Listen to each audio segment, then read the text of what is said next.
সপোন ৰাণী কথা হীৰকজ্যোতি শৰ্মা আৰু আবৃত্তিকা দীপজ্যোতি চৌধুৰী। তুমি মোৰ সপোনৰ ৰাণী আছিলা, কিয় মোক আজি ইমান কষ্ট দি গুচি গ'লা? তুমিতো মোক এদিন বুকুৰ মাজত সাৱটি ধৰি কৈছিলা যে তুমি মোৰ লগত সদায় থাকিবা, কিন্তু আজি কি কৰিলা? চৌকী ল'ৰা পাই মোক এনেদৰে কষ্ট দি গুচি গ'লা।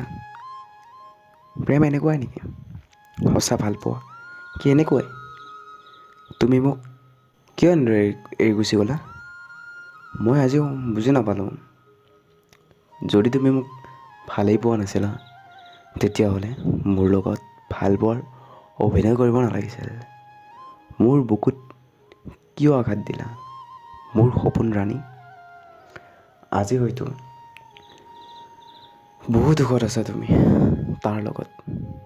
তোমাৰ সুখ মানে মোৰ সুখ। কোনোবা মহান ব্যক্তিজনে হয়তো সঁচা কথাই কৈছিল, প্ৰেমৰ আন এটা নাম হ'ল ত্যাগ।